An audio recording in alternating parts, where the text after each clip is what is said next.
Talking Review, print speaking to the blind, celebrating 40 years of audio newspaper production. Welcome to this week's edition of the Glasgow Times podcast, recorded in the Bishop Briggs Media Centre by our amazing volunteers. You can get in touch with us via Facebook, Twitter or Instagram using @QNReview. That is @CUENDREVIEW. You can also contact us directly by emailing information@cuenreview.com. That is INFORMATION@CUENDREVIEW.com, or by calling 0141 772 3976. That's 0141 772 3976. Evening Times, October 19. Opinion. George Redmond, Labour Party councillor in the Carlton ward, says, Council tax announcement will end in misery for citizens. I suppose I should not have been surprised at any of the SNP's desperate attempts to win some votes. But Humza Yousaf's phrase on council tax this week is beyond the pale. Council tax, for all its unpopularity, is the lifeblood of local services. A phrase, while sounding sweet to the average homeowner, has bitter consequences. It is a gimmick that might score points with voters, but leaves councils scrambling to fill the financial void. This is not about easing the burden on the public. This is a brazen political move that seems more geared towards courting votes rather than delivering genuine financial relief or improving the lives of Scots. The SNP under Yousaf's leadership appears to have disregarded the very essence of local governance in a move that has had even their meek coalition partners, the Greens, questioning it. Local authorities, not Holyrood, are best placed to understand and cater to the unique needs of their communities. They should have the financial autonomy to set rates in line with those needs. By imposing this freeze, the SNP are trampling over local governance, undermining the powers of local councils, and jeopardising vital services. I could not help but raise an eyebrow at the sheer audacity of making such a sweeping announcement without prior consultation with COSLA. For a party that champions the cause of Scottish independence and self-determination, their disrespect for local governance is nothing short of hypocritical. COSLA, the body that represents Scotland's councils, plays a crucial role in ensuring local services are funded appropriately. It is the voice of local governance, and by sidelining it in this decision, Yousaf and the SNP are sending a clear message. Local concerns are secondary to their political agenda. Furthermore, where is this money coming from? Are we to believe that there's a magical pot of gold in Holyrood that can cover this shortfall? Glasgow's finances have been cut to the bone already by the Scottish Government since 2007. Are we now to believe it will give us a fair deal for our city? And while the promise of no increase in council tax might sound enticing to many, it is essential to understand what this really means. Think about the litter that might not get picked up, the community centres that might need to close, the support workers who might be made redundant. These are real consequences for real people. Let's also remember that council tax is not just a revenue source. It is a tool that allows local authorities to address local disparities and ensure the needs of their community are met. We should all be wary of such grandstanding announcements. While they might make for a good headline, the devil is always in the details. And as we delve deeper into this decision, it becomes evident that this is less about helping the people and more about furthering the SNP's political ambitions. The Scottish people deserve transparency. They deserve to know where the funds are coming from. And they deserve a government that respects local authority. We can only hope that, in the coming days, Yusuf and his team will provide the clarity and reassurances that the public so desperately needs. In the meantime, we must continue to ask the hard questions. After all, it's not just our money at stake. It's the very fabric of our local communities and the city, says George Redmond, Labour Party councillor in the Carlton ward. Evening Times, October 20. Stuart Patterson asks, Humza Yousaf's council tax freeze, a blessing or a curse?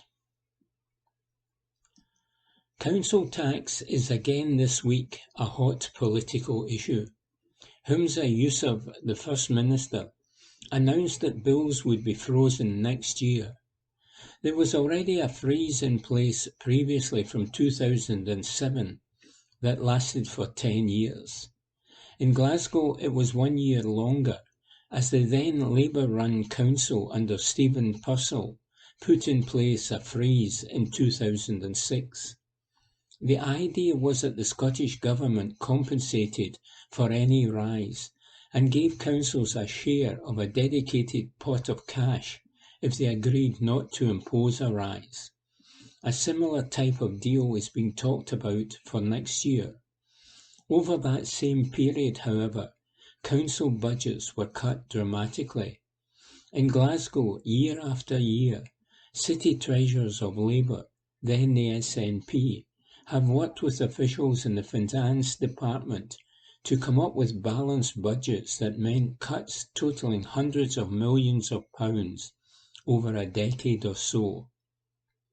Far and away, the biggest contribution to the council budget is what it gets from the government, so household bills will be frozen.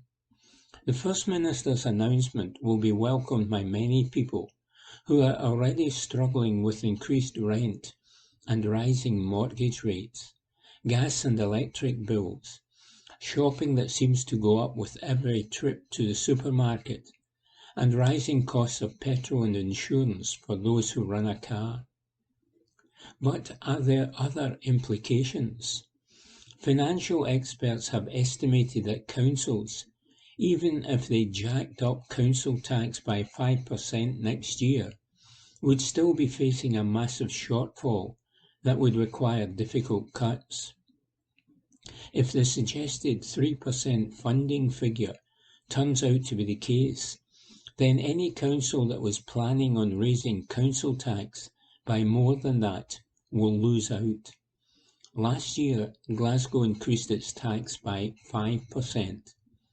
The bottom line is simple. Either councils are given or raise enough money to fund the services they deliver, or those services get cut.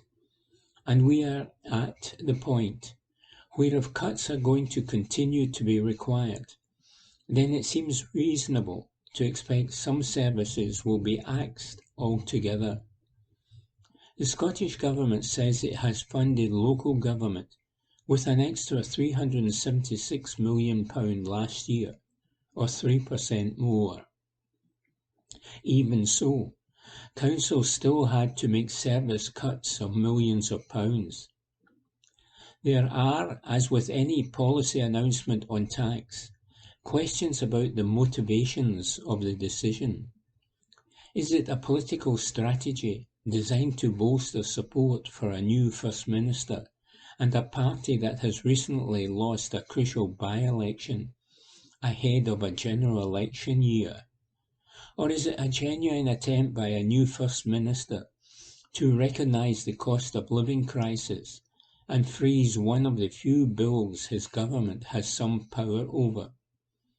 The announcement has similarities with 2007, when John Swinney announced the first freeze. It was initially to be a stopgap before the council tax was supposed to be replaced with a local income tax, and then was continued in response to households feeling the squeeze after the recession following the financial crash. If it is a political move, then who benefits most?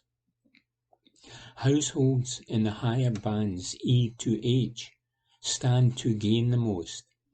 They were expecting to be hit with a bigger rise next year, from 12% up to 22.5%. So the top band will save £750 a year, now that the idea has been scrapped. At the other end, while any saving is welcome, many, but not all people in the lowest bands already get a council tax reduction.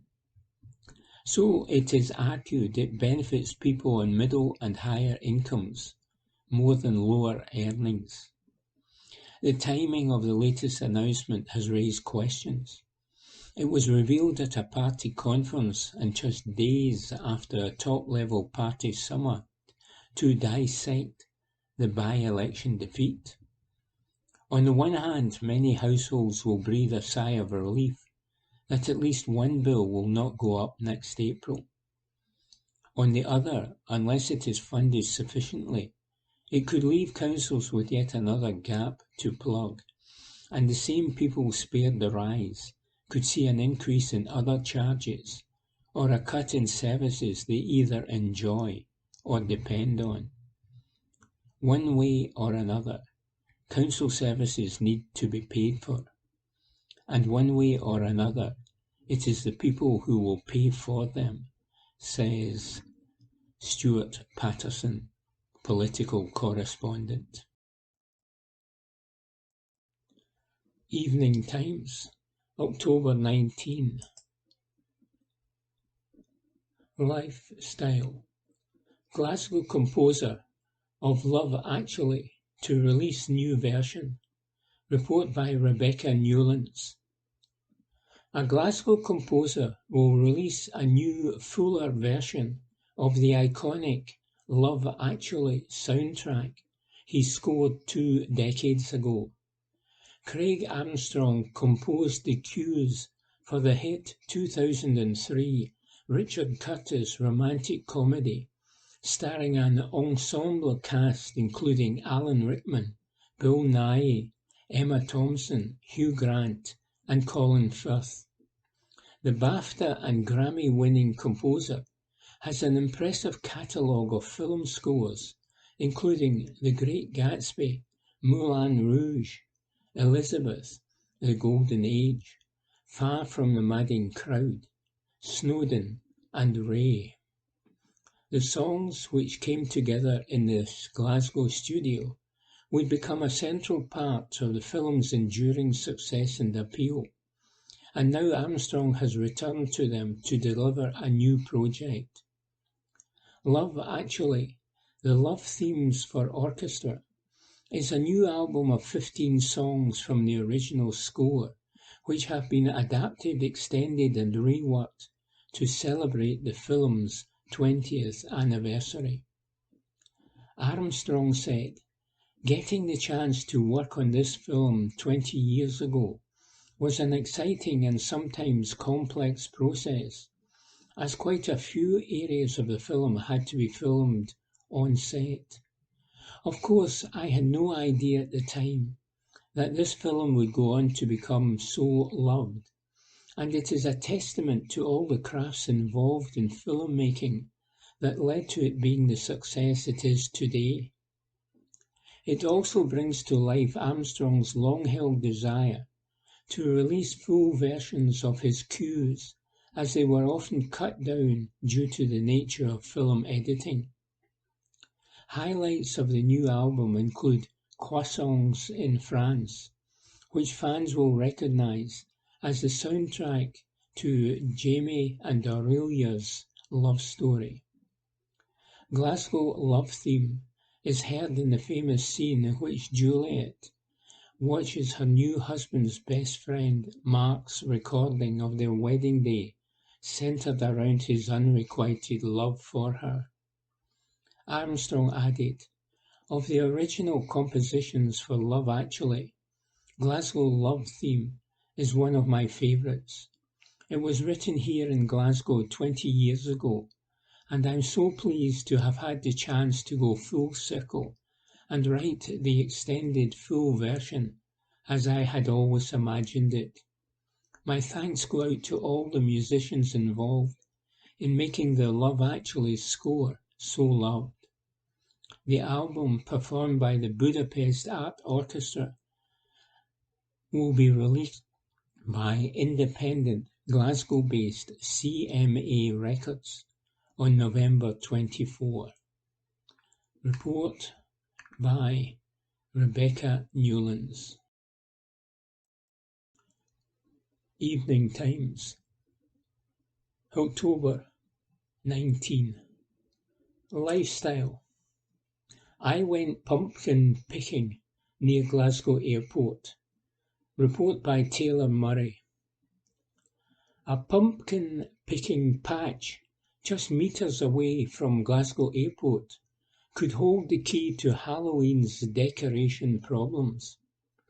Located just off the St James interchange in Paisley, East Yonderton Farm opened its doors last weekend for Halloween enthusiasts.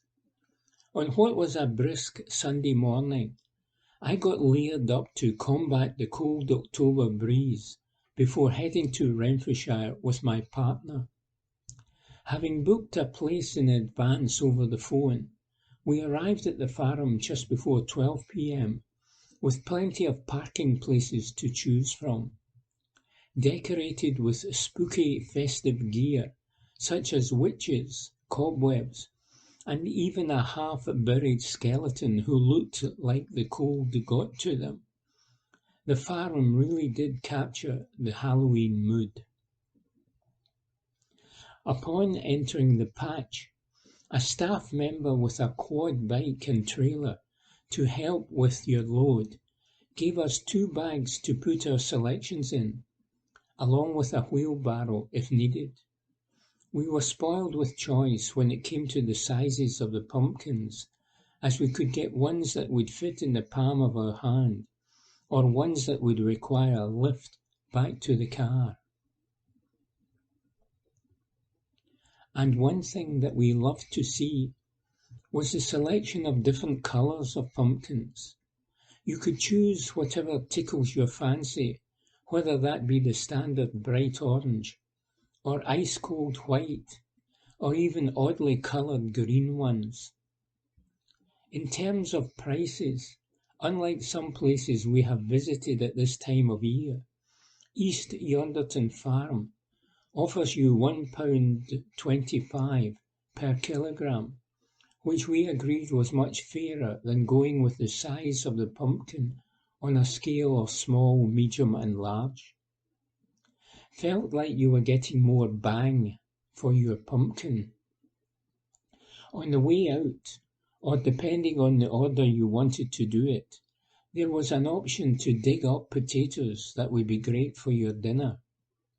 Also, beside the potato farm were some photo opportunities with a tractor that we felt we had to take advantage of, as well as some hay bales and a scarecrow.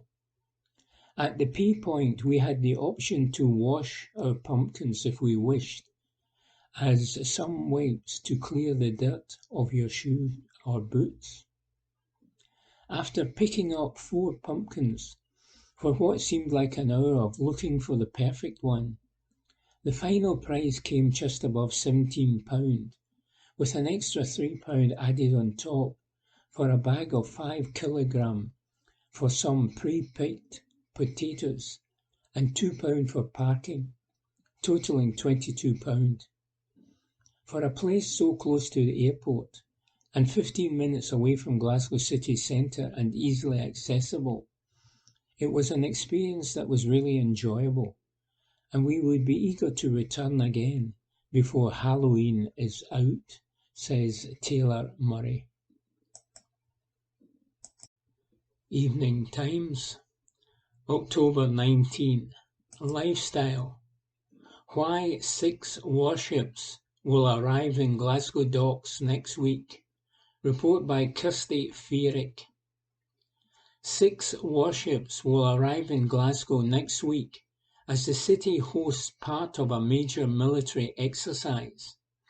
Exercise Joint Warrior will see vessels from Belgium, Holland, Germany and Poland arrive at King George V's docks to train together in a safe but realistic environment. The scenario of the exercise will mirror a broad range of crisis and conflict situations which could realistically be experienced in real-world operations. The project will be launched on Sunday until Thursday, November 2, with several of the participating vessels departing from Glasgow. 1 German and 1 French vessel will also be stopping in at Hunstanton before joining the exercise. 10 nations will take part, bringing up to 19 warships and submarines, 20 aircraft, and around 2,000 military personnel to military ranges across the country and to maritime exercise areas off the northwest coast of Scotland and the North Sea.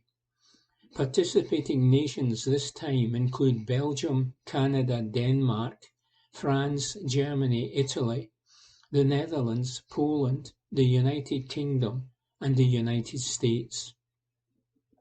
The exercise, which takes place twice a year in the spring and autumn, is designed, planned and delivered by the Joint Tactical Exercise Planning Staff, JTEPS, at His Majesty's Naval Base, Portsmouth. A command and control centre will be set up there to monitor all exercise activity. A total of 20 aircraft will take part in the exercise, with some of them operating from RAF Lossiemouth, Prestwick Airport, previously HMS Gannet, and Stornoway Airport, Cape Wrath Weapons Range, including Garvey Island, in the north of Scotland, being used for joint firing activity. Mine counter-measures vessels will also be operating in Loch Ewe, Loch Gairloch, Grunard Bay, and the outer approaches to Ullapool. GPS denial operations off the west coast of Scotland, including the North Minches and Loch Ewe. The operations will be conducted at limited periods each day, and the relevant authorities, especially maritime and aviation, have been involved in the planning process and relevant safeguards have been put in place.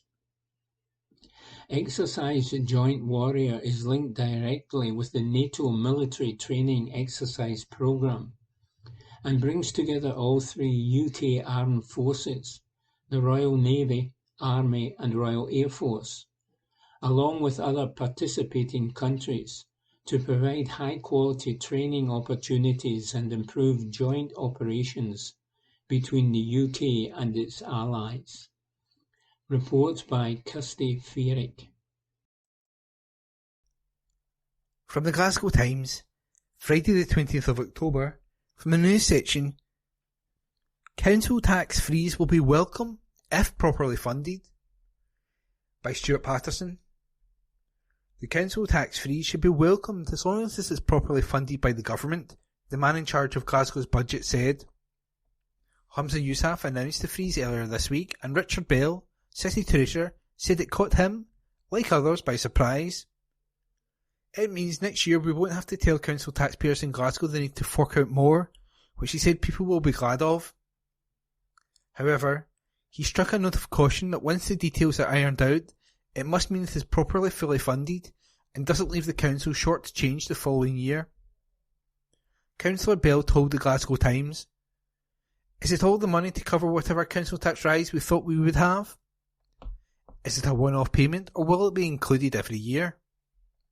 He explained if it is a one-off, never to be repeated, payment, then it only means a cut the following year, when the cash goes back to what it was.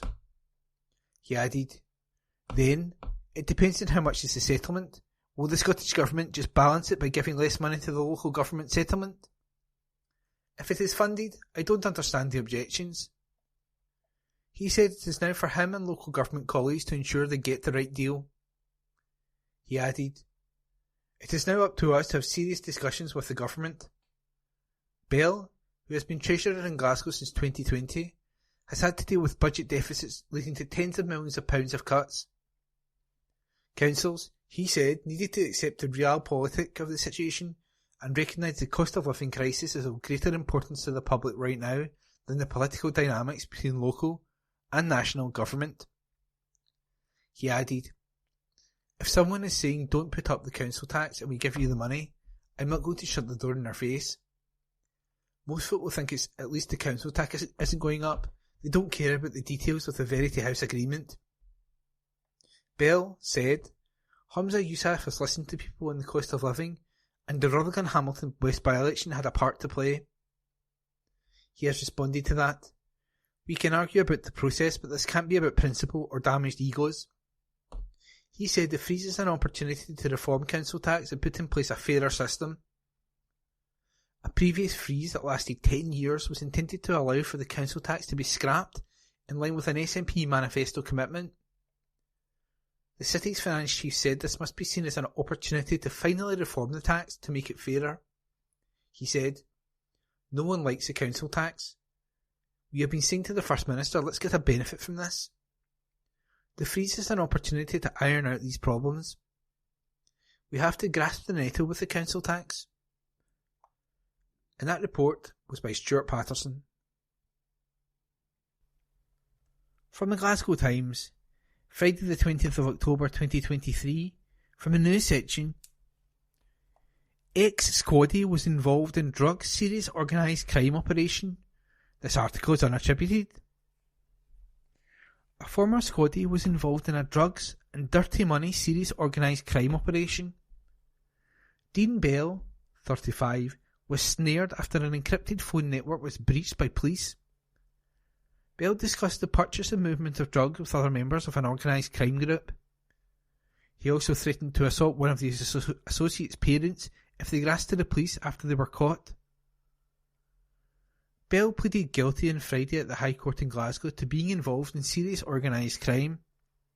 The charges span between September 2019 and June 2020. The court heard that Bell was a member of a serious organised crime group responsible for supplying kilos of drugs through Scotland. This included to an organised crime group in Dundee, where Bell associated with convicted drugs trafficker George McLean. Bell, of Christen, North Lanarkshire, arranged with McLean to have 997 grams of cocaine delivered to an address in Dundee. Prosecutor Paul Kearney, KC, said, the item recovered was of such a weight and value that this could only have been for an onward supply and not personal use. This was valued at £50,000. £12,040 in cash was recovered from a motor vehicle that McLean was driving when he was detained in October 2019 on the way back from the drugs drop-off. A warrant for Bell's home was granted and officers recovered £700 in cash as well as 2 encrypted phones. Pava spray was also found inside a Volkswagen Caddy vehicle parked at the property. Packaging with traces of heroin were also found within the vehicle. A number of messages from the encrypted phones were read out which discussed purchase, preparation and supply of drugs, as well as the distribution and collection of money. Bell was noted to discuss sourcing and distribution of multi-kilos of heroin and cocaine, as well as large quantities of amphetamine tablets and cannabis. Bell, using the screen name Olive Scalp, was in contact with a number of associates with encrypted devices. He was seen to discuss sourcing 250 grams of cocaine as well as 1.5 kilos of heroin with an associate with the screen name Touchy Human. The pair also spoke about collecting £9,000 cash, as well as an outstanding bill for benzodiazepine tablets. An associate was stopped in a van on March 17, 2020 by police officers with cocaine, street Valium and £24,540 cash inside. Bell discussed the arrest with Touch of Human, stating, "Any C, expletive deleted, that grasses is getting chopped to F, expletive deleted. Tell him mouth shut and take what happens.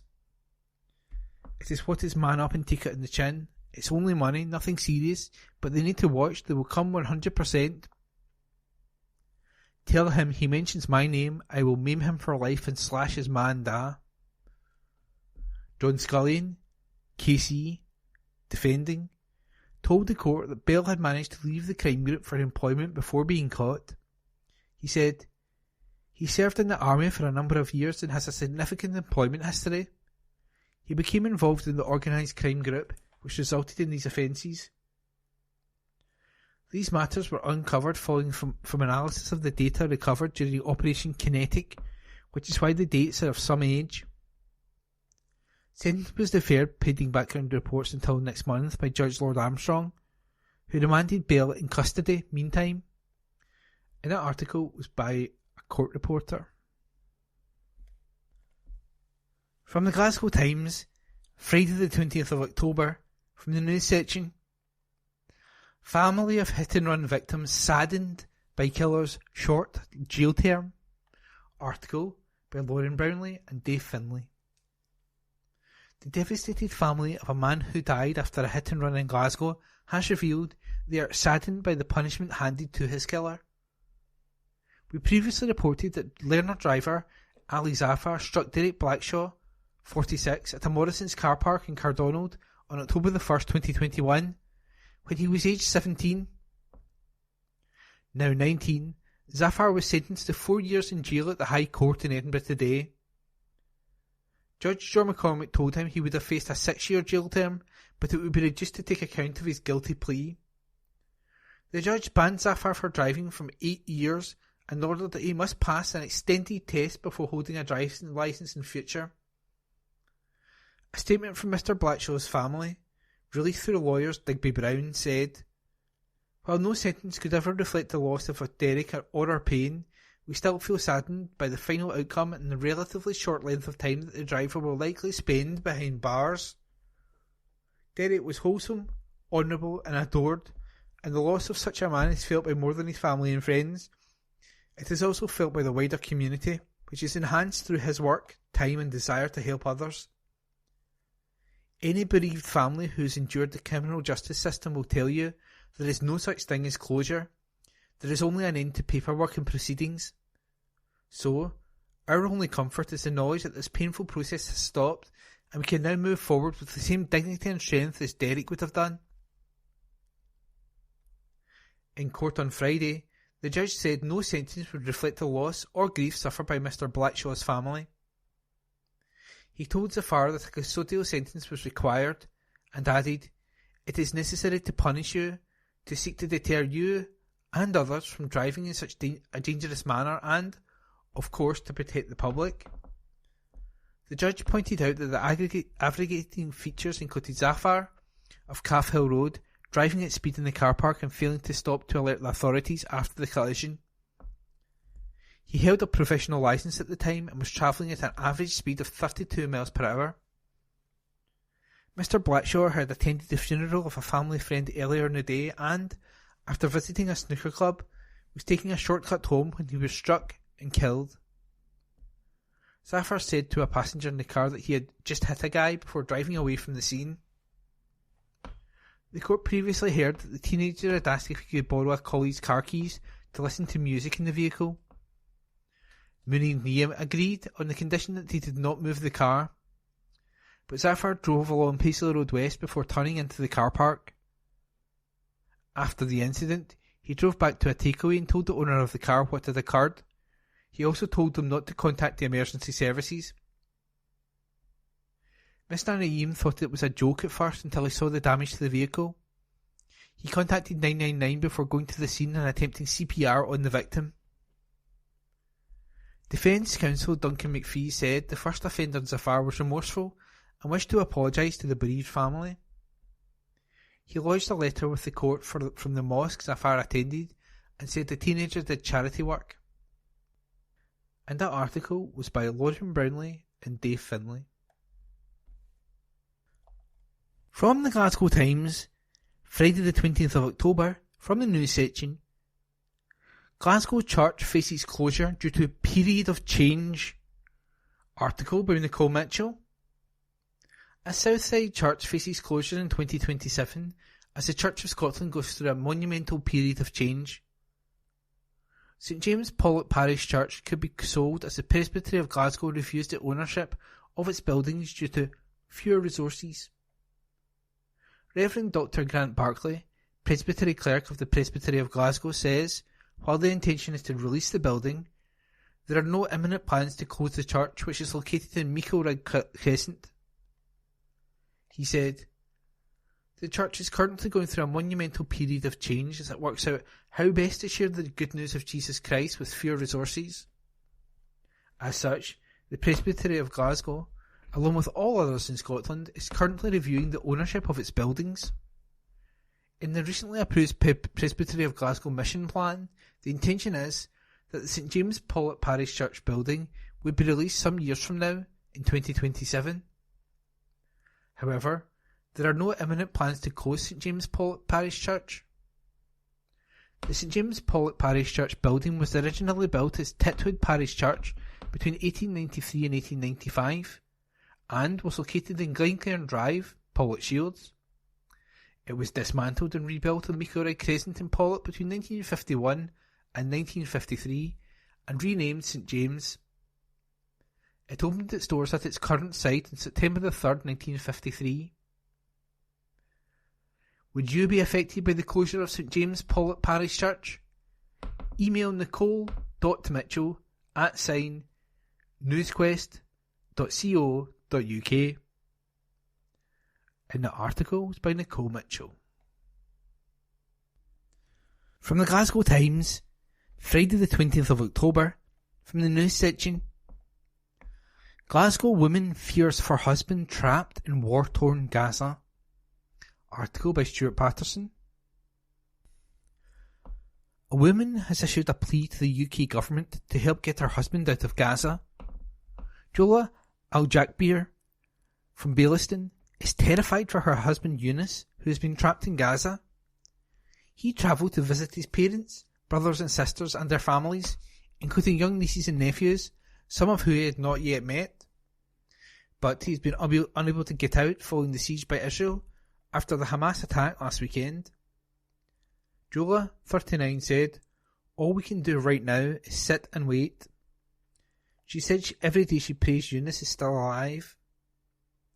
Eunice, 26, who works for a vehicle firm in the city, went last month to visit his family who he had not seen in more than 6 years. Now, his wife waits at home in Glasgow, hoping every day is the day he gets to return, and she is checking daily that he is still alive. Jola said, he went there to visit the family and was supposed to be back a week ago, but it isn't happening. I'm appealing for everyone to try and help me and my husband to get him out. The UK government has not much responded. I have had great support from Humza Yousaf and my MP. We have to push our government in order to get our British residents and Scottish residents out of Gaza as soon as possible. We might not save all of Gaza, but at least let's save our families. Jola said she has little information as Gaza has been cut off and wants the UK to help people leave like they did with flights from Israel. She said, as the UK government evacuated British residents from Israel, they left our loved ones behind in a perilous situation, a situation that has left us in a state of constant worry and fear. For days, we, along with other families in Glasgow, including Scottish First Minister Humza Yousaf, whose family is also stuck in Gaza, have been calling for government attention, hoping for answers, and seeking support for the safe evacuation of our family members. We wake up every morning, checking the civil register, praying our loved ones are still alive amidst the chaos and uncertainty that is Gaza. We are left in the dark, relying on unofficial sources like Telegram to find out what is happening in the war-torn Gaza Strip. Israel has severed all essential services to Gaza, leaving our family members cut off from the world, hungry and scared, adding to the urgency of our plea. And that article was by Stuart Patterson. From the Glasgow Times, Friday the 20th of October, from the news section, hundreds of Scottish water workers vote to strike over pay dispute. Article by Lauren Brownlee. Hundreds of Scottish water workers have voted for strike action in a dispute over pay. 78% of Unison's 1,100 members voted in favour of the industrial action. The union claims the publicly owned utility is tying their cost of living pay offer to a new pay and grading structure, and that the bosses have been withholding information from trade unions. Emma Phillips, Unison regional organiser, said, "It seems that Scottish Government's fair work and equality commitments don't matter in our biggest and most precious public asset. There is a feeling amongst members that Scottish water bosses are behaving like Victorian mill owners, and this overwhelming vote for strike action is a reflection of how staff feel they are being treated. We met with ACAS on October 16th in an attempt to resolve matters. Unfortunately, there was no positive progress made. We remain committed to resolving this dispute and have a further meeting earlier next week. However, we are clear this is make or break. Unison and the other unions want to negotiate a new pay and grading structure with Scottish Water, but this is a complex process that relies on accurate data. It is not going to be resolved quickly, and these discussions need to be separated from any cost of living pay offer. The key workers at Scottish Water need their overdue cost of living pay rise now." Scottish Water has been contacted for comment, and that article was written by Lauren Brownlee.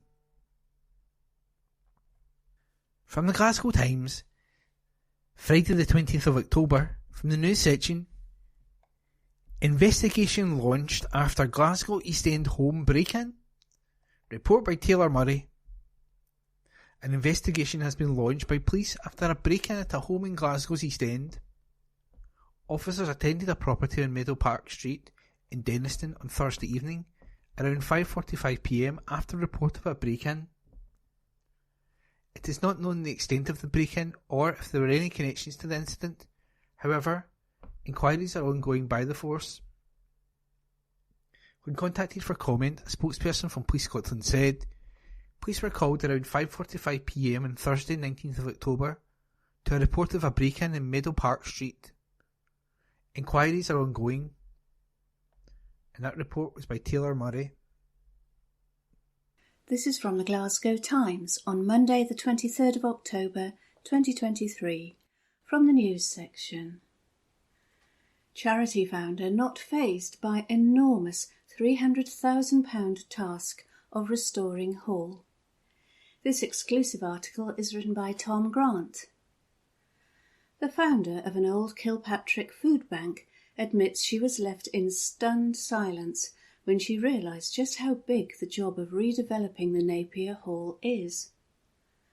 Maureen Cummings and her old Kilpatrick Food Parcels, OKFP, charity, took lease of the ageing building on October the 1st, with plans to relocate her community hub on Station Road there, and then open it up to locals once she had spent some time modernising it. But she insists she wasn't ready for what she claims she discovered when she entered the hall with rotting walls, unsafe electric wiring, damp and unkempt toilets, just some of the problems she encountered. Now Maureen explained she isn't fazed by the task at hand and revealed work has already begun to bring the building into the 21st century. Speaking to the Glasgow Times, she said, "When we submitted our bid to lease the Napier Hall, we knew there would be a lot of work involved. However, it was not until we took possession of the keys on October the 1st that we realised the enormity of the job ahead." There was a stunned silence as our management committee walked from room to room, seeing first-hand the overall condition of the building. We could not have ever imagined it to be in such a poor state of repair, However, it did not faze us. I'm now project managing the site and the multiple trades that are helping us to rebuild this fantastic building. Every day brings its challenges, of course, but there is progress at the end of each shift. Maureen and her volunteers plan to continue the work of helping the most vulnerable in the community with food, toiletries and social events, just as she's been doing at Station Road since she started the group in the middle of the COVID-19 pandemic. However, with early estimates quoting around £300,000 to restore and upgrade the original building, together with the planned extension of OKFP's HQ, Maureen explained she is committed to restoring the Napier Hall to its former glory, with funding applications submitted and several investors already secured and committed to the exciting project. Maureen finished, "The team of contractors, funders, investors, volunteers and staff we have are totally committed to restoring our community hall. It's time to put a lot of TLC back into a building that has given so many memories to local families over the years." That article was written by Tom Grant. This is from the Glasgow Times on Monday the 23rd of October 2023 from the news section.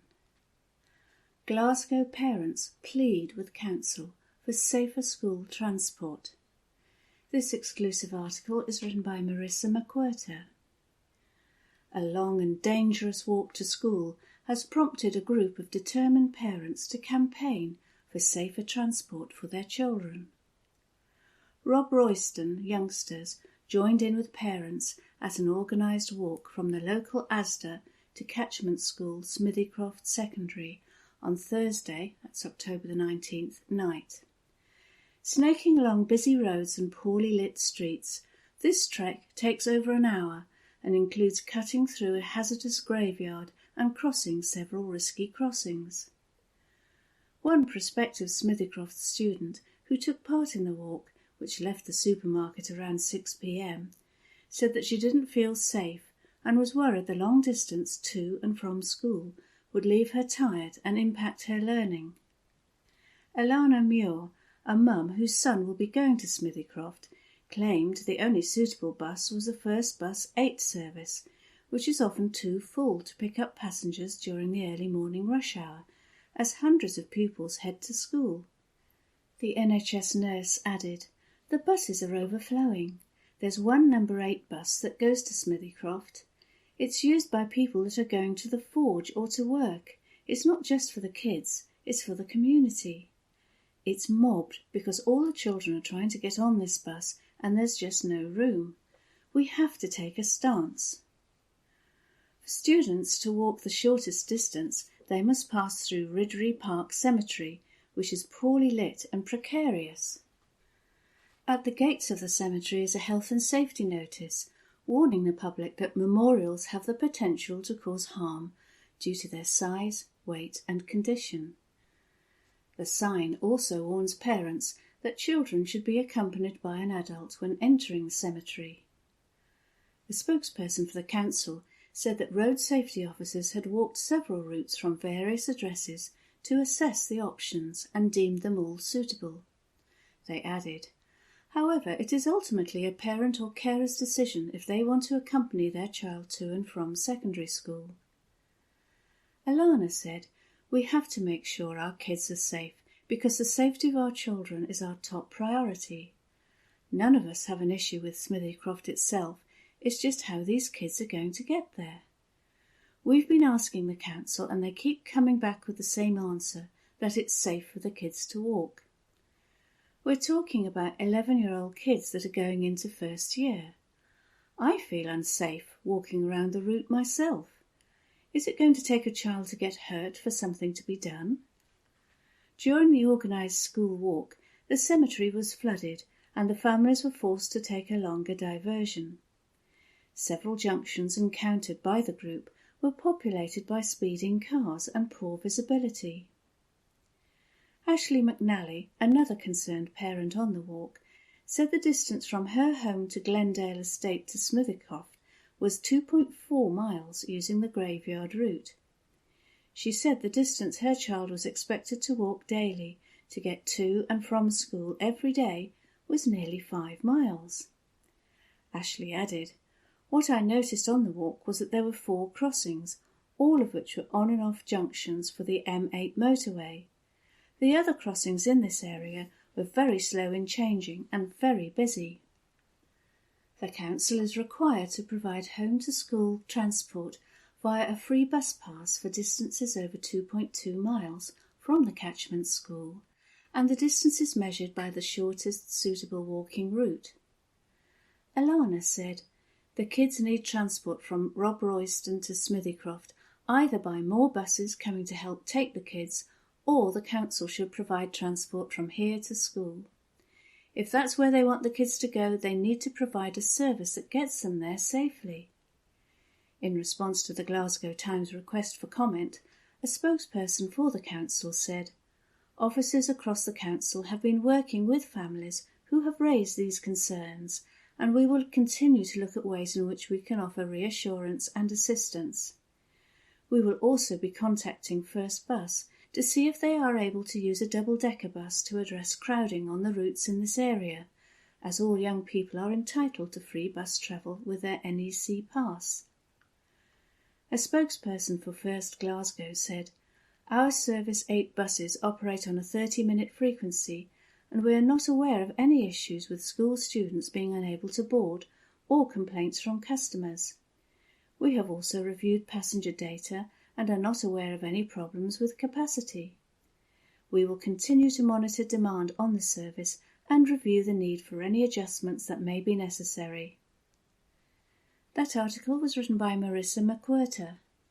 This is from the Glasgow Times on Monday the 23rd of October 2023, from the news section.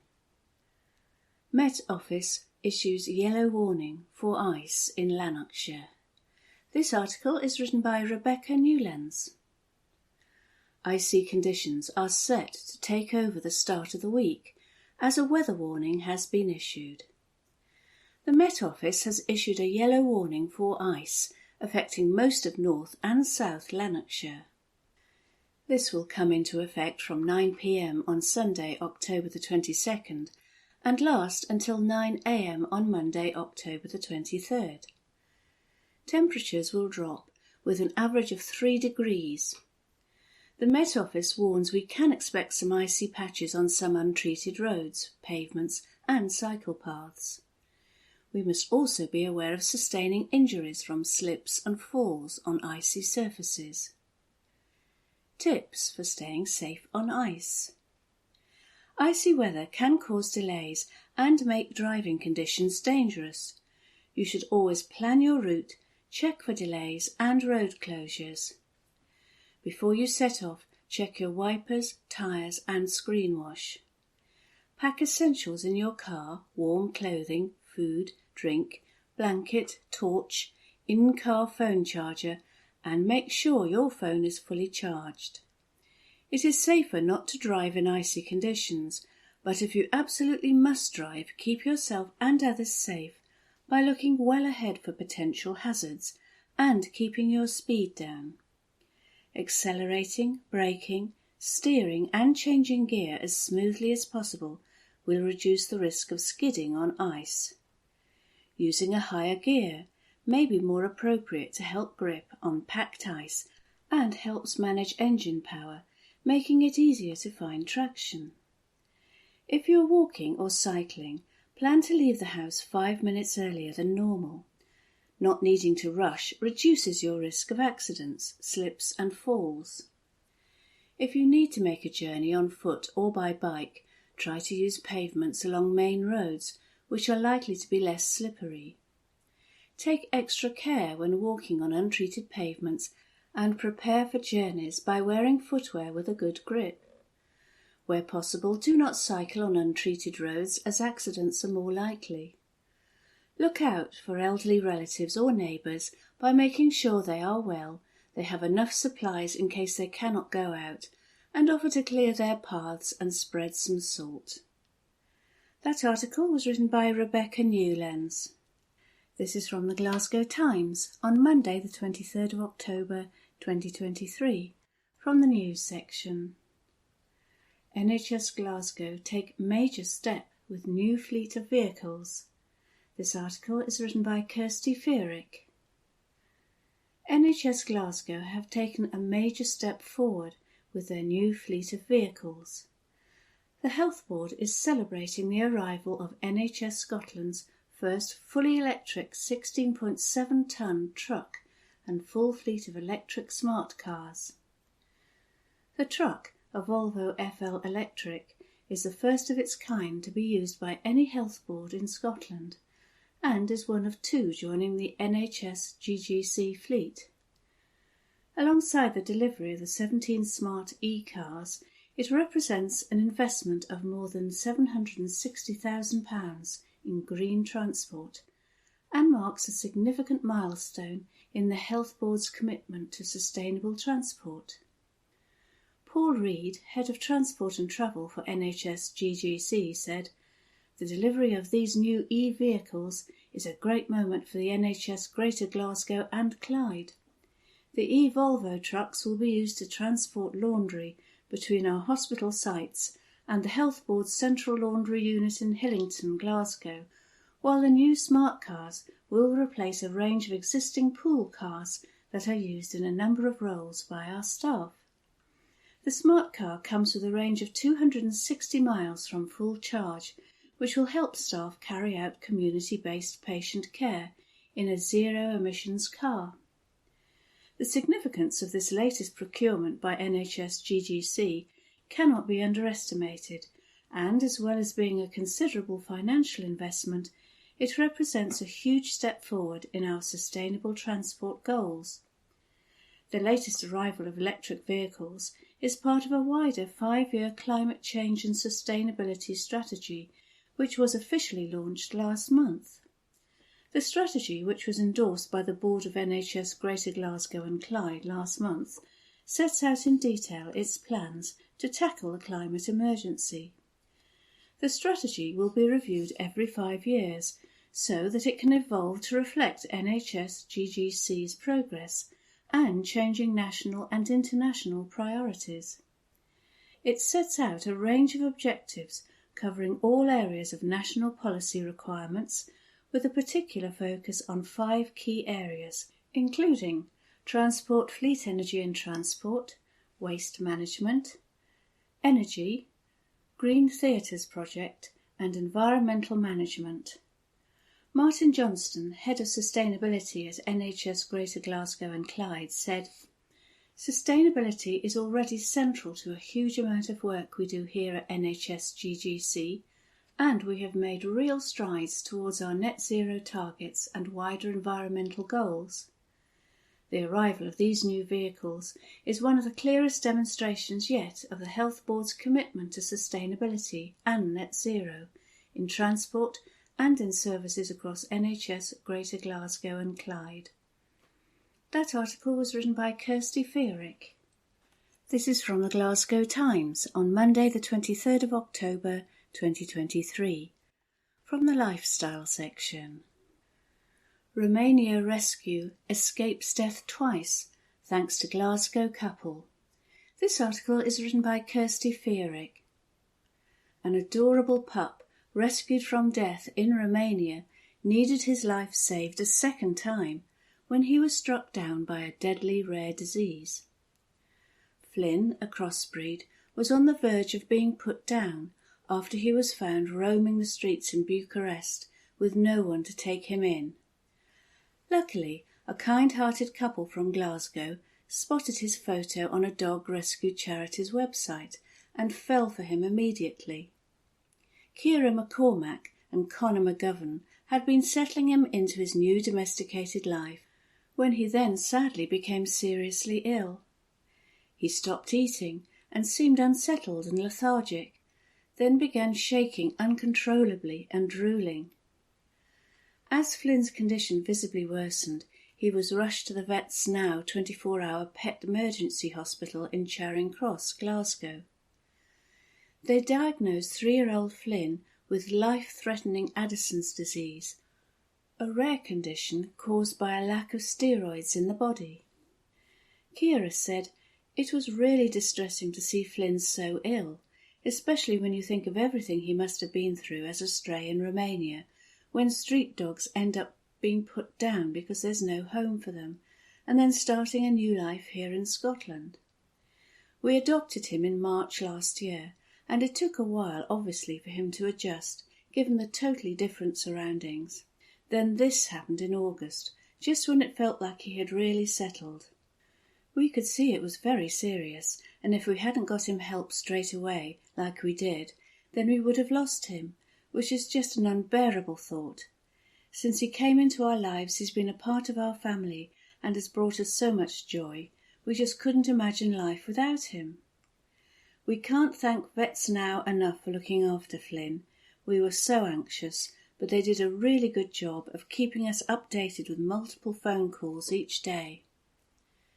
Deputy Lead Emergency Vet at Vets Now Glasgow, Nicole Laws, who led Flynn's care, said, "Flynn really was very poorly indeed when he came in. His sodium level was the lowest I've ever seen in 20 years of practice. Flynn was a lovely patient and very affectionate, and quickly became a favourite with all the team.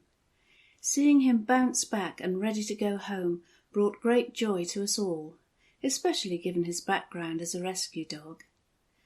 Ciara and Connor did completely the right thing seeking help so promptly. Every minute matters in an emergency situation like this, and if they delayed by even a few hours, then we may well have been looking at a very different outcome indeed. Flynn is now back to his normal high spirits, giving not one but 2 paws every time he's asked, and chasing after squirrels in the park. Ciara said, "He's just full of energy and brilliant fun to be around. To look at him now, you'd think that nothing had ever happened." Vets Now Hospital Glasgow serves as a crucial referral and emergency hospital, providing specialised care when pets need it most. Available 24/7, the dedicated team of experienced veterinarians and support staff ensures the highest level of care and expertise for every patient. That article was written by Kirsty Feerick. This is from the Glasgow Times on Monday the 23rd of October 2023, from the Lifestyle section. Glasgow Crime Stories. The story of the jeweller behind Glasgow's crime world. This article is written by Norman Sylvester. It was the 19th century American writer Mark Twain who coined the saying, "Behind every successful man there is a woman." In the world of Glasgow's criminal underworld, Margaret McGraw fitted that phrase perfectly. For more than 40 years, she was the wife and confidante of one of Scotland's most feared gangsters. Tam McGraw was said to have amassed a personal fortune of £30 million through his criminal activities over a 40-year period.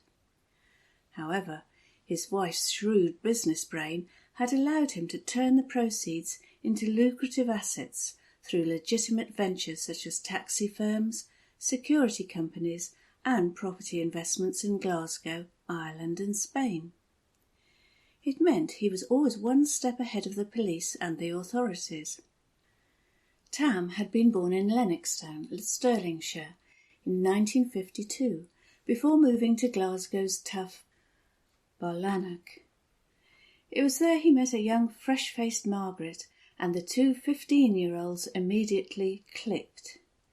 3 years later, the couple wed at a Glasgow registry office in 1971. They then moved down to London to escape the growing police attention, and both found work on the buses and in factories. It was while in London that McGraw was said to have learned how to break past security alarms and into safes. McGraw then returned to Glasgow, where he set up the notorious Ballanach team, who carried out a series of post office robberies across Scotland, using McGraw's newfound skills. All the members lived or came from that one Glasgow housing estate, including a male member of Margaret's family. There were also break-ins to off-sales, warehouses and shops, with high-value thefts of anything from sweets to whisky. Margaret would always make sure McGraw had taken off his clothes before he entered the house, so they could be washed or destroyed to remove any traces of evidence. In the early 1980s, McGraw, on the advice of Margaret, began to focus on other interests, including ice cream vans, which were an increasingly lucrative business in Glasgow's sprawling housing estates.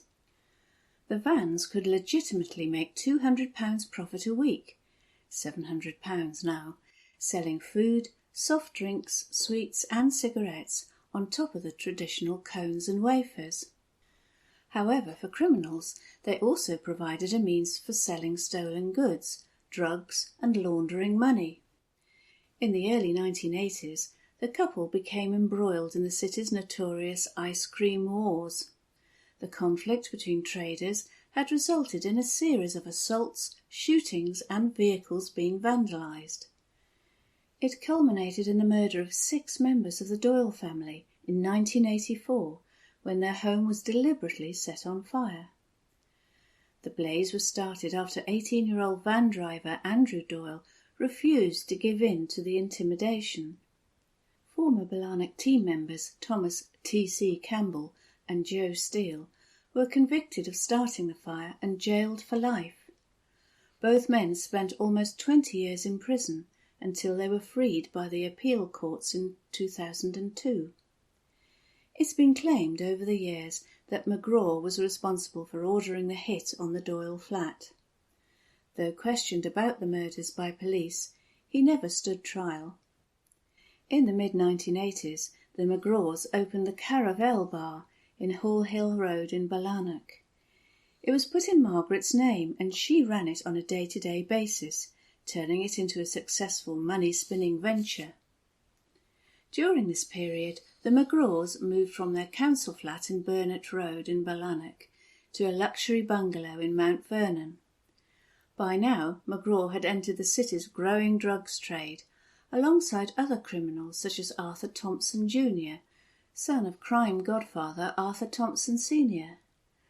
In 1985, young Arthur was charged with dealing heroin and sentenced to 11 years, which left the field clear for McGraw and others. 6 years later, in August 1991, Arthur Jr., then 31, was shot dead outside his home while on a weekend training for freedom leave from prison.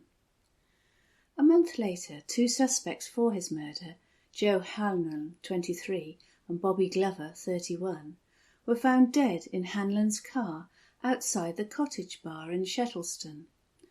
It was the same day as the funeral of young Arthur, and seen as revenge by his father for his son's murder. Tam was blamed by some for their deaths, even though Hanlon had worked for Margaret in the Caravel. It was even claimed that the dead bodies of Hanlon and Glover were stored there before being returned to the car. The following year, Arthur Thompson Sr. died from a heart attack at his home, leaving the way open for McGraw to become the main man. It was around this time that he earned the nickname the Licensee. To some, that was a reference to the Caravel Bar that Margaret ran on his behalf. To others, it meant he had a licence to commit crime by the police in return for information on other lawbreakers. In his criminal career, McGraw rarely stood trial, and when he did, he was usually cleared or the charges dropped. The police have always denied there was a deal, but McGraw did seem to lead a charmed life. Many also put it down to Margaret's brains and her ability to keep him one step ahead of the law. She also had her own nickname, the Jeweller, because of her love of bling, though no one would ever dare say that to her face. In 1996, the Caravel had ceased trading and was bulldozed to the ground. It was also claimed that the demolition was to hide any forensic evidence of Bobby and Joe 5 years earlier. However, Margaret maintained that the decision to close the doors was a simple business transaction. The couple sold the land to a development company to make way for 22 homes. By the early 2000s, cracks, however, began to appear in McGraw's criminal empire and marriage to Margaret. In a 6-month period between September 2002 and March 2003, 2 of his most trusted associates, Gordon Ross, 37, and Billy McPhee, 38, were murdered. Around this time, McGraw and his wife separated, said to be over his drinking. He decided to take measures to improve his looks and had Botox sessions and his teeth fixed, and the pair were reunited. McGraw even agreed with a suggestion by Margaret that a book could be written about him to counter the claims about him by gangland rivals in their biographies. The gangster died aged 55 in Glasgow Royal Infirmary in July 2007 after collapsing at his home in Mount Vernon from a heart attack. In 2009, Margaret married a friend of her husband, ironically the son of a former police officer, at Bothwell Bridge Hotel in Lanarkshire. They honeymooned in the Caribbean, but the marriage ended in 2012. In a rare interview in 2012, to promote a book about her life, she spoke about Tam for the first time and how she became aware of his impending death and that of Ross and McPhee through her love of tarot card readings. She added, "I knew Tam was going to have a heart attack which would kill him. It was only a matter of time, and there was nothing I could do to prevent it. I feel Tam here with me now. He is probably listening to us and saying to himself, 'That's Margaret talking about me.'" The book also gave a humorous insight into the relationship the McGraws enjoyed with the police in the early days. It told of how one police officer asked Margaret, who was working in an ice cream van, if she would go to a local off-sales to buy him some drink for a leaving party they were planning later that evening. Because he was in uniform, he was unable to enter the premises to buy alcohol. Margaret told of how she was driven by another cop in an unmarked police car to the off-sales to make the purchase. A further tragedy was to follow in 2013, when the McGraw's son, William, died from drug and alcohol intoxication. 4 years later, it was revealed that Margaret had sold off the McGraw's taxi firm interests for £1.4 million. She passed away at the age of 66 in 2018 from cancer, more than 10 years after the death of her gangster husband. Margaret left behind a multi-million-pound family fortune, and to this day it remains a mystery where it all ended up. One underworld source said at the time, "Tam McGraw never did anything in his criminal career without consulting Margaret. While he may have been a king of crime in Glasgow, she was definitely the power behind the throne." That article was written by Norman Sylvester. From the Glasgow Times, Tuesday the 24th of October, from the news section. Glasgow carers accused of assaulting and laughing at resident. Article by Conor Gordon. 2 carers are accused of preventing an elderly patient from getting help.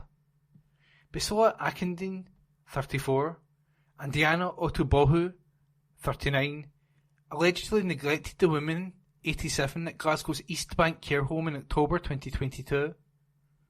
Court papers state they wrapped the cord of the nurse call alarm around the alarm box, which put it out of her reach. It is alleged that they moved her bed away from the wall, which prevented her from reaching the nurse call alarm. Akindin of Paisley is stated to have repeatedly ignored the resident's request for assistance and left her alone while she was naked. Otubohu of Glasgow Springboyd, meanwhile, is claimed to have climbed onto furniture and ignore or refuse her shouts for help and requests for assistance to use a commode. Otubohu is further stated to have climbed onto a bed over the woman and removed the entire nurse call system from the wall. Both carers are claimed to have put her at risk of injury and prevented her from summoning assistance. The charges are also aggravated by prejudice related to disability. The pair face a further charge of assaulting the resident at the care home on October the 5th, 2022. They are stated to have repeatedly seized hold of her and pulled her arms. Otubohu also allegedly seized hold of her legs and pulled her from the bed, which caused her to fall. The duo are lastly claimed to have behaved in a threatening or abusive manner towards her. The charge says they shouted, acted in an aggressive manner, gestured aggressively, laughed and danced while the woman was distressed and required assistance. Akindin and Otubohu pleaded not guilty to the charges at Glasgow Sheriff Court. A trial has been set for February next year by Sheriff Owen Mullen. And that report was by Conor Gordon. From the Glasgow Times, Tuesday the 24th of October. From the news section, Glasgow venues close as museum workers strike. Article by Drew Sandilands. The Borough Collection and Kelvingrove Art Gallery museums are closed today as strike action by museum workers continues. Unison members have walked out for 5 days over planned job cuts, with 38 roles at risk. Picket lines were formed outside the two venues, and Glasgow Life, which runs culture and leisure services for the council, has taken the decision to shut the buildings. Glasgow Museums Resource Centre, which, along with Kelvingrove Museum, was also closed on Monday, is shut on Tuesday too. A spokesperson for Glasgow Life said venues will be assessed daily before decisions on closures are made. They are anticipating ongoing disruption throughout the week. Brian Smith, Unison Glasgow Secretary, said, "The strike is very well supported and the impact is clear. These workers are taking a stand to defend both themselves and the city's world-class museums.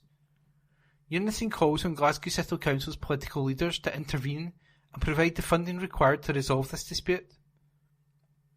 Union members are also planning to protest outside a council meeting on Thursday morning. They voted to walk out due to plans to cut £1.5 million in the museums and collection service. Curators, conservators, outreach assistants, digital photographers and technicians are among the roles affected. Glasgow Life has said it needs to make more than £7 million worth of savings after the council cut its service fee when setting a budget earlier this year. The spokesperson said, "Due to strike action by Unison, Kelvingrove Art Gallery and Museum, the Borough Collection and Glasgow Museums Resource Centre will be closed to the public today. We will post further updates on our website and social media channels, and our museums will reopen as normal on Saturday, October the 28th. We apologise for any inconvenience this may cause." Glasgow Life previously said the planned cuts, which were approved by the council, are a direct consequence of the continued pressures on public sector finances. It added the savings add up to around 9% of our annual service fee from the council and ensure none of our facilities will have to close. Wherever possible, we have identified ways of making services by reducing, rather than losing, Glasgow Life services, programmes and events, retaining the potential to rebuild them in the future. Unison has held protests at museums in recent months and, in a paper sent to all Glasgow councillors, warned the cuts will be both incredibly irresponsible and a high-profile accident waiting to happen. And that article was by Drew Sandilands. From the Glasgow Times, Tuesday the 24th of October, from the news section, man found to be 3 times over drink drive limit in Barrhead. Article by Jacob Nicol. A man has been arrested for an alleged drink driving offence after being stopped by traffic cops in Barrhead. Officers reportedly detected a smell of alcohol in the suspect during the incident in Glasgow Road on the morning of Monday, October 23rd. It is claimed he was found to be 3 times over the drink drive limit following a roadside breath test. He was taken into custody and the report will be sent to the Procurator Fiscal. A police spokesperson said, "In the morning of October 23rd, officers stopped a car in Glasgow Road, Barrhead. Detecting a smell of alcohol on the accused, he was breathalyzed and found to be over 3 times the drink drive limit. He was arrested and will be reported to the Procurator Fiscal." And that article was by Jacob Nicol. From the Glasgow Times, Tuesday the 24th of October, from the news section, man in court after guns and ammunition found in Glasgow home. Article by our court reporter. A man has appeared in court charged with firearms offences after guns and ammunition were found at a property in Glasgow. Salvatore Lupi, 38, appeared at Glasgow Sheriff Court but did not enter a plea. He was arrested and charged after a significant amount of guns and ammunition were seized at a property in Maryhill, Glasgow on Friday. Officers from Police Scotland's Organised Crime and Counter-Terrorism Unit, OCCTU, executed a search warrant at a property in Bourneview Street, Maryhill, around 12:55 p.m. on Friday. During the search, firearms and a quantity of ammunition were recovered. Lupi was charged with 3 offences under the Firearms Act and 1 of misuse of drugs. He did not enter a plea and was remanded in custody. The article was by our court reporter. Evening Times, October 25. Opinion. Susan Aiken, leader of Glasgow City Council, says, "We must fight Tory decision to force people into homelessness." Compassion and empathy have long been Scotland's values when it comes to welcoming asylum seekers and refugees. Nowhere has that been more evident than in Glasgow. For more than 20 years, our communities have hosted many thousands of asylum seekers and refugees. Congolese, Tamil, Kurdish, Eritrean, Afghan, Iranian, Syrian, Ukrainian, and many more. Many have stayed and are Glaswegian now, becoming our friends, neighbours and colleagues. I am very proud that 2 of my SNP colleagues on the council come from refugee communities, Councillor Abdul Bostani and Rosa Salih. It is no small part down to the contribution of those refugee communities that Glasgow is the vibrant, diverse and truly global city that we know today. Although we have become a beacon of integration, we have done so in spite of the blatantly cruel policies of successive Westminster governments, Labour as well as Tory. The latest planned assault on the human rights of asylum seekers and refugees might be their worst yet. Due to UK government incompetence, many have waited years for their asylum claims to be processed.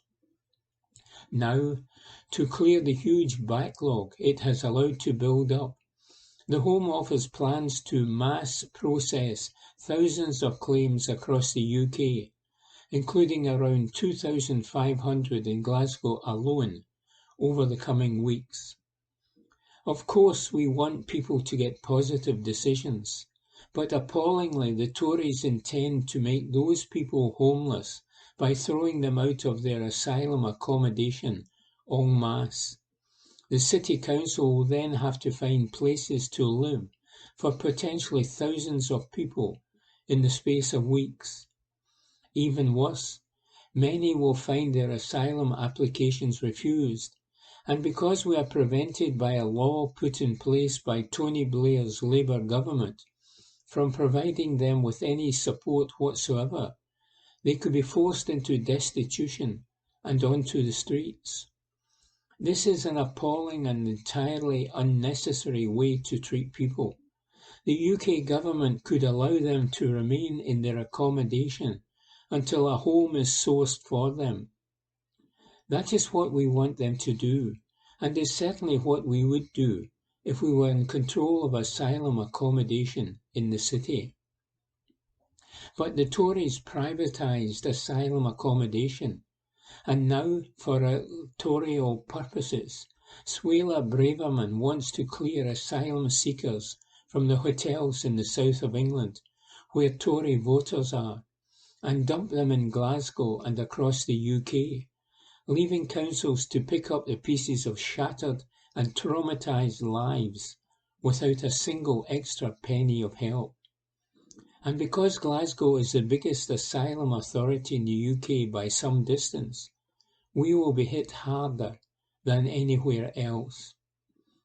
Glasgow's history shows that it's more than possible to support the integration of asylum seekers into their new communities. But the Tories don't want that. For them, asylum seekers are just weapons in the right-wing culture war. They don't care about the damage they'll cause to people's lives or to public services. But Glaswegians care and know that it is utterly unacceptable to force people into homelessness. It is unconscionable to deliberately create a humanitarian crisis. It must be stopped. The SNP city administration will do all we can to fight this. And with disaster and destitution looming for so many, we urge Glaswegians, especially those with a voice and influence, to stand with us, says Susan Aiken, leader of Glasgow City Council. That concludes this week's edition of the Glasgow Times podcast. Please remember to subscribe to our channels at Q and Review and to tell your friends about our service.